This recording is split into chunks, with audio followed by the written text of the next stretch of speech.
ever been to a great party and somehow you found yourself in the kitchen having an amazing conversation? Happens to me all the time.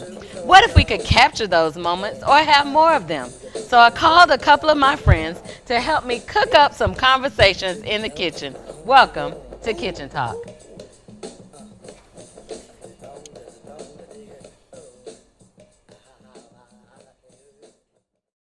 Hey guys, welcome back to Kitchen Talk. What's happening? Yes, conversations that cook. CTC. We always doing it. We always cook. Always doing it. Checking So, we have a guest with us on today. Yes. This Welcome. is Elder Lenoris D. McFadden from What's the the name of the church? Shady Grove #1 Primitive Baptist Church. Not number two. Not number two. Number one. Get it twisted. It is the city of It's the city of victory. victory. It is the city of victory. Pastor Mac is my pastor, so Okay. y'all be nice. He'll be on your good behavior. Why? No, On it's your- not fun. Oh We God. good. Let's work. Yeah. I'm so scared. We all look Brother up and there. sister. There's no double standards. Nah.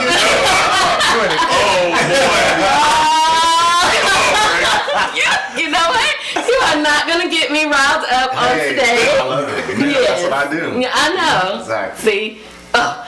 Anyway, so I thought it would be good to have Pastor Mac on because one time we talked about doing a show about religion versus spirituality. So let's get somebody in, a good man of God. I respect this man so much. I respect his opinion, Right. his points of view. So let's get in it and let's, get to it. So my thought is, number one, first question. Is there a difference between religion and spirituality? Rev, you go first. Y'all have it. I'm the guest. Let's see where we are here. No, we gotta just throw you right in the kitchen. JC. I kind of do think that there's a difference. It's like religion being, hey, if you don't follow these rules, if you don't believe in these books or this book of life, then we're going to stone you to death. We're going to look at you differently, and I got to preach to you to pull you towards what I believe. So maybe spirituality may be, well, let's, I guess vibe with each other. Let's get together. Let's find out how we all think about certain things. Cool. Okay, I can. Oh, for me, since we having this good old shepherd pie. The good shepherd The shepherd's on a good day. No, I really do believe that there's a difference. That spirituality and religion are two separate things, and I do feel that religion brings in the spirituality, but you don't need religion to have spirituality. Okay. So there is a definite separation, and I think more and more of our youth and more of just young adults, we started to see this change where, I can still be spiritual, still have a connection with God without having to go to the good church and get a good word. Now, the good church and getting a good word actually adds to my spirit. Okay. But like I said earlier, I think you still have a separation. One does not dictate the other. Okay. Does that make sense? It makes sense. Red, what you Yeah, think? that's good stuff. Yeah, That's good stuff. You sound like you're eating a shepherd's pie. Good word. It's a good word. I see a marriage really between the two, between religion and spirituality.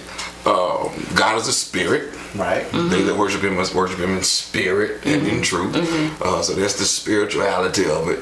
Religion, yes, I agree, is somewhat, man-made, a man-made system of things. But one intertwines with the other. Like you said, religion, the aspects of the things that, the tenets of the things that come from religion lead us to stronger spirituality. But when done right. when done right. Because you know you have some of your religious people who take away the spirit part. And you're right on. You're right on, because that's where the separation comes in. That's where the separation. Because you do have some people that are just religious, and are not necessarily spiritual. That's correct. You know, like when you come to the good church, as y'all call it.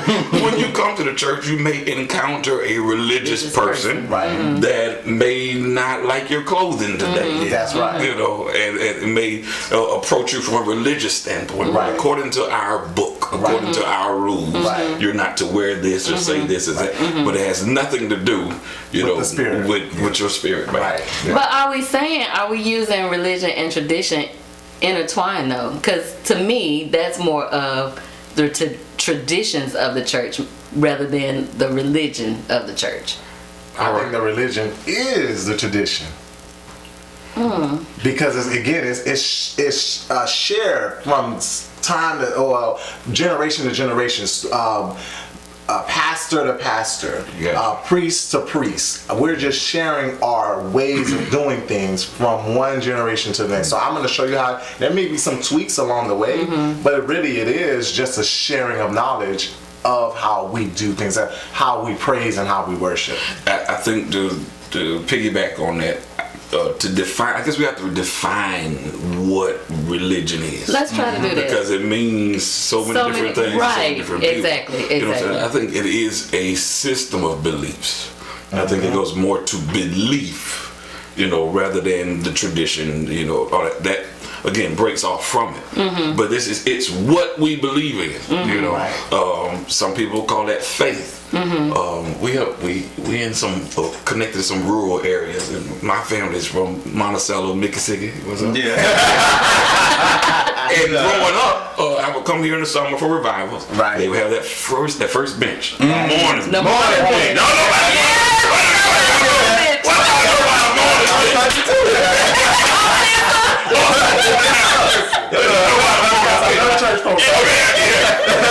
since you're on that morning bench, when you have this encounter, we were taught to say, "I got religion." I got religion. So you see what I'm saying? For us, really, that's faith. Or here's a better word that I like: relationship. I'm now in relationship with God, with our Creator. So I just think it's hard defining religion, just depending on who you're talking to. Right, because anything really, if you do it ritually, it could be a religion. Like some people religiously watch football, and it's a whole communal event. You got food, you got football, you got this, you got that. But all the rituals. rituals. Though. The difference is if I don't go to a football game, I'm still a football fan. Whereas people say, if I don't go to church, Jesus, you lost your relationship. And that's where religion versus spirituality comes in. That is true. If you know what I missed one Sunday? I missed 4 Sundays in a row. That's all of them. What's you got to come back to the altar. Call me to say, hey, how's everything going? Don't call me and say, you lost your spirit. We're kicking you out. You got to get up and do the rededication of yourself. So I'll have to do that at a football game. No, you don't. Basketball game. That's true. But we still make religion out of it, to me. Oh, I agree. It's a habit, ritual, whatever. So we still do that. So what do you say to people who say, I'm not religious, I'm spiritual, and I believe, in the higher being, higher source? They're not doing religion at all. Right. So how do you deal with that? Is that... Y'all want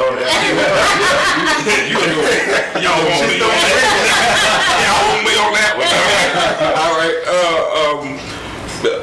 I always try to go with people. I go with where they are, rather than coming defensive or combative. 1 Peter 3:15 talks about us being able to give an account, a response to those that ask you about this hope that you have. And sometimes people won't ask you verbally, but those responses like that are asking for, what we call defense of the faith, apologetics, is the term of it. But I go right where people are. Okay, you think there's a higher being? Okay, who is that being? A lot of people say the universe. Right. You know, we got this whole Scientology movement and all that kind of stuff. Okay, I'll go with you. I applaud you on all of that. Who's over it? Who's in charge of science? Who created science? Where did all of this come from? You know, you're gonna have to. They're gonna have to get back to God at some point. Right. Whether you take, I guess if we were separated, the religious route or the spiritual route, everybody, you know, needs to be spiritual. We all need to be spiritual. Not in the sense of believing in the universe or positive energy. And so, I mean, I think we're saying the same thing and using different terms. You know, we're saying the same thing. It's just, I come from this generation and we choose to say it like this. You know what I'm saying? I come from this generation and we say it like this. But we're saying the same things. But just, you look like you want to say something. You said that. He had to thinking, man. I was like, ooh, got some good stuff. But you said that we all have to be spiritual. And I'm looking at it from the standpoint that we are already spirits. We're already spirit beings. And that's exactly where I was edifying that spirit. That's exactly where I was going. Yes. We don't have a choice in spirituality. That's correct. That's what we were made as spirits. That's correct. You know, a body housing a spirit. That's correct. You know what I'm saying? That religion, again, in the sense of a system of beliefs, is just strengthening our walk. You know what I'm saying? To get our spirit back to its original home, the original creator. So we have to be spiritual, but all this religious stuff we don't have to do. We don't have to. I'm glad you said. I guess we don't have to do it in a traditional sense. I think that there's still a space where you have to meditate, take time for yourself, what you call add to your cup, so your cup overfloweth. Exactly. So you have to pour back into you, and that's where going to either a church or talking to your friends or going to places where they're gonna pour into you, so that you having some space where you come together with other believers. And it all to feed each other. Okay. To grow with each other. And that scripture again, I'm not trying to just throw scripture, but I guess that's what I'm here for. It's what you do. You the quarterback. You saw her at the service? That's what was our service today. Wow. Yeah, that's the spirit. Flesh and blood. No, you are right on point. Oh my goodness. With the word today. Wow. They call it the quarterback. Wow. Yeah. But we're talking about this people that believe in this higher power. You know, spiritually, they are still yearning for some. They know there's a need for. There is something. There is something there. I was getting that scripture that said, "For us not to forsake, you know, the assembling of ourselves together." Why? So that we can be strengthened, you know, by each other. Again, that's for people that have accepted that God is God, and you know the traditional sense of how we get to God. But for that non-believer, let's say that believes in a higher power. Isn't that kind of contradictory? That's like an oxymoron when I hear people say that. I'm not a believer, but I just believe there's a higher power. There's still a belief. There's something in your spirit that says there's something even bigger. If you don't want to name it. I don't want to name it. Some people call it Mother Nature. They believe there's something. The universe. The universe. So hold that thought. We're gonna come back and we're gonna get into this a little deeper. Ooh, the good shepherd here today.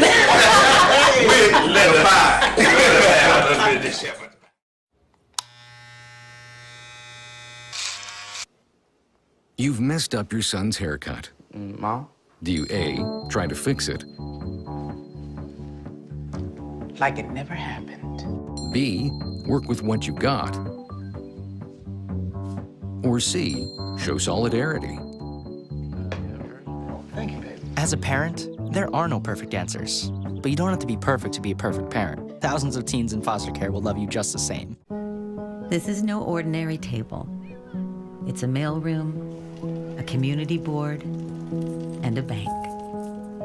For 30 years, this table was an anchor. These days, though, it's a very different story. Even when you prepare, life doesn't always go as planned. Today, 1 in 7 seniors live in poverty. To learn how you can help, visit aarpfoundation.org. Talk CTC. Conversation that good. So proud of y'all. So proud. So let's get back into this. So we were talking about religion versus spirituality. And so Pastor said system. And then whereas spirituality is more maybe open. Can we say that? All right. Can we say more open? And then we also got into a little bit of coming together. So finding the space to come together and pour in each other and learn from each other and whatnot. But let's talk a little bit about, has the church lost its relevance? We're going to push you into that first. Loaded. Has church lost its relevance? As a whole, my direct answer is no. But we all know, we're all aware that there are some churches that over the years, because of religion or systems, have created probably unintentionally systems that kick out young people, certain generations, new ideas, new methodology, strategies. New ideas, You know, definitely. we don't want to hear anything that's different from what we've done 100 years Right. because we're 100 years old, so Right. we've done something right, which I agree with. Right. They've done something right. But there are a lot of those churches that have one age group in the church. You know, those are, you know, decision makers. Right. So with that said, in some circles, church as we know it has become irrelevant. That's a hard pill to swallow. So what do we do about it? You know, as spiritual leaders, as Christians, as believers, what do we do about it? It's a generational thing. I don't know if it's irrelevant more than it's a challenge. And I think that's how we have to look at it. As we stated earlier, that spirit is always in us. So it's always going to be looking for ways to feed itself. Gotcha. So the church is going to be relevant for that piece. So you need the right spiritual people Right. who understand how religion works to assist in that spirit. That's where you're not going to have that conflict. Gotcha. That's what I'm saying. There's a difference. There's some, I say overall, my answer is no. The church is still relevant. Right. But there are some sects that it has become irrelevant. Right. Yeah. It has We're become going to line irrelevant this to hymn. some. You're not going to do no praise and worship. We're going to line this hymn. We're going to pray this prayer. To some, it has become, to certain generations, to certain people, to certain demographic that's looking for a certain thing. And I say that, you know, a thin line because the church should not always be trying to accommodate, you know, people. We shouldn't change our standard to accommodate people. Right. But I heard it said like this before. The principles never change, but the techniques always do. Right. Techniques are always changing, always changing. And that's what happens. Some of these churches, they don't keep up with the technique. Yeah. Right. Yeah. You know, so they lose a millennial generation. You know, we have a challenge at our church, and I think I'm pretty young. You know? But we have a challenge at our church. We have a wonderful church, a multi-generational church. I think it's the best setup for church. You know, because you have everybody. Some churches are all young, some churches are all old. You know, we're graced by God to have a blend. But I still have to figure out how to balance it. Yeah, how to balance it. You know, and if we have the older saints that don't mind staying in church for 2 or 3 hours. JT, what you say about it? No, I got to go. You look About 1 o'clock, hey, this game about to start. This game about to start in a minute. Let me go ahead. so let's give you a scenario, okay? So you got a game you want to see at 1 o'clock. You came to church that started at 11. You know I can go to this church and that 11 o'clock service is going to be done at 12:30. Yeah. We want to be out the door. I have time to stop by the store, get what I need on my way to the house. Versus the other church that started at 11 is not going to get out until 2. You know what I'm saying? Which one you going to? I'm going to the other church. I love it. I'm just saying. But you know what? Sometimes the pastor go and get you out too. Yeah, she want to see the game too. Yeah. Sometimes. Especially Super Bowl Sunday. Sometimes. You know, but for me, it's more of a way of technique. All right. Because do we still need to do, going back to tradition, All right. do we still need to do the hour service? Come Do on. we still need to do the way that we've been doing it for years and generations? Whereas, you know what, this Sunday, and I shared this with Miss Lisa, and she and I went deep into this one. This Sunday, you know what? Because I know that my congregation is dealing with high blood pressure, stress, you know, and just need to take care of self, the temple. We're going to give a 15-minute, here's your quarterback pitch of the 3 verses regarding taking care of temple. Yeah. And then we're going to do a walk. Yeah. So this Sunday, I don't want you to wear, now you know I love wearing my suits and my Sunday best. Yes, you do. But this Sunday, He does. we're going to go in and we're going to take a walk. All of us together. We're going to do our exercises as a group, and we're going to change the way we see. When you lost me when you said principles, I agree that there are some fundamental things that don't change. They don't. But we also have to change the way we think too. Technique. The technique and the process. For example, we had a show where we're discussing the difference between men and women. What was that one? The Gender roles? not the gender. Yes, where men see one thing and women see another way, and how we have to change that process. And that process took time to change. I think the same thing is happening with the church Absolutely. too. Yes, this is how we thought that this is how we should do things every Sunday morning, every Wednesday night, Friday study. But we're doing it and we're not making the technique, going back to the technique, we're not making the real progress that we should be making. If we So change if we it up, do it, but if we're doing it that way, are we pulling more away from the religion and just dealing with the spiritual aspect, the spirituality? well, going back to what we said, the religion is to build the spirit. Right. So if I'm not really building the spirit when I'm just in the church, Can I throw then I'm something? wasting my time. I'm trying Let to me get throw something in help with your time. Right. Trichotomy of man. You know what I'm Right. saying? Mind, spirit, body. You know, Yes. it's to help the whole man. That should be the mission of the whole church. That's You know what I'm correct. saying? To help the whole man. With that said, yes, we have to come out of the box and do things like a health walk. Right. You know, and I'm seeing a lot more churches get into formulate health and wellness ministries. That's You know, right. to help deal with the temple. You know, some of us need to walk around. Do some pushbacks. Get some word from the shepherd. Yeah, but we have to balance. We just got to find There it balance is. on how to deal with the whole man, every part. You know, we cannot just focus on just total spirituality because God took that spirit and put it in a body. Right. You know, so we still have an obligation Take to care of the take body. care. This is the temple of the Holy Spirit. We got an obligation to take care of the body. And I think that's where our younger generation, because they've received this. So now they're seeing things in a different way. But yet I feel like a lot of churches are still seeing it the same way. There So are. then you have that conflict. There are.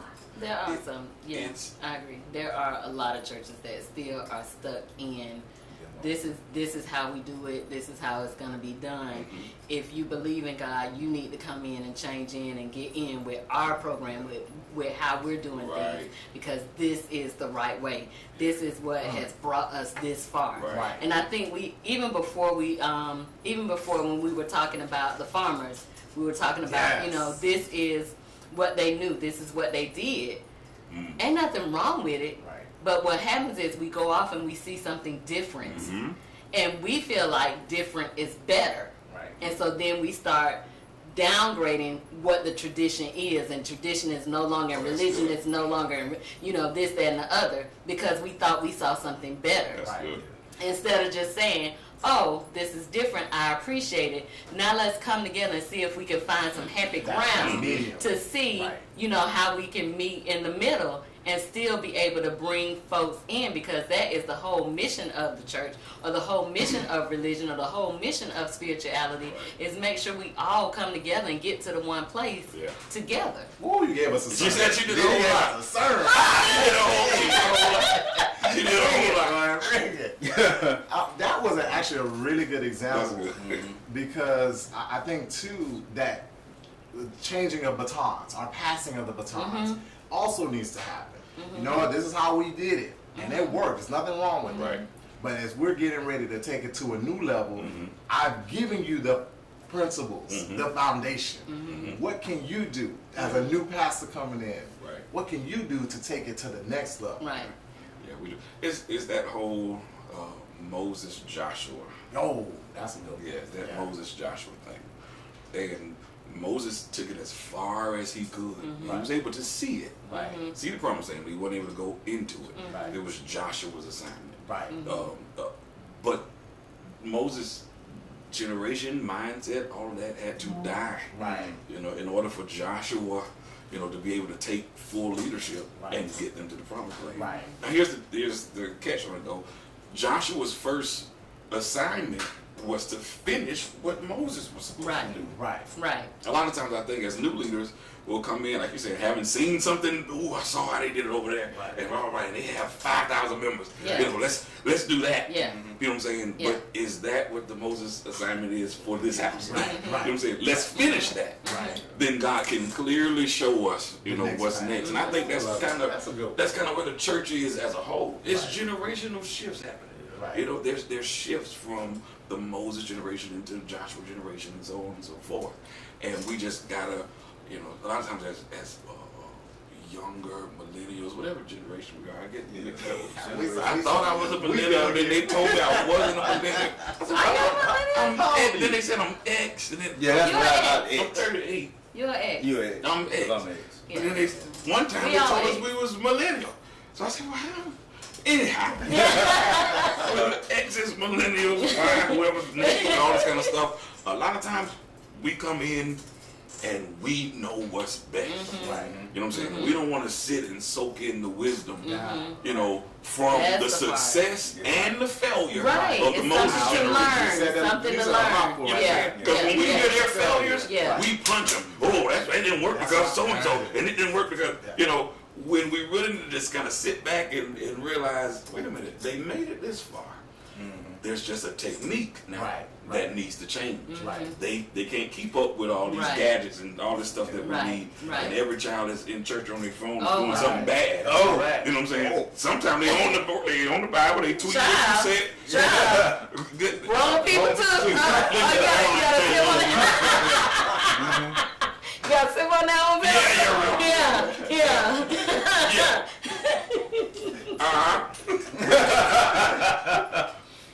But that generation doesn't connect to technology a lot. You know, that's kind of, you were talking before about just kind of the need to come to the church. And my mind just went to spin like, is it always about the church building? Yes, we would love for you to come to the building, sit in the building with us. But my assignment is just to reach you. So if I can reach you through that phone, if I can television, if I can television, however I can reach you. I might be, you know, decide to go to Bedside Baptist, but I'm going to Bedside Baptist with you. I'm watching you. You know, that's just it. I'm a layer. I'm gonna send my ties in. So you can get on mine. That's it. You're spiritual. So one of the things that I definitely like that you said was that religion and spirituality can be the marriage of it. I think that is beautiful, and that may be one of the things that we need to work on as a people, as spirit beings, when we talk to other spirit beings. So look, next week these guys are coming back. All right. And we're gonna have to find some time to have you come back to the so see y'all next week. I'll see you probably, you know, sometime soon. She's gonna be at the Oh, you said you want to see us at the church? Yeah, I want to see y'all at the church. I watch it on the TV. Oh man, and you got me. You got me. You came down. been Kitchen Talk, CTC, Conversations That Cook. See y'all in I saw that.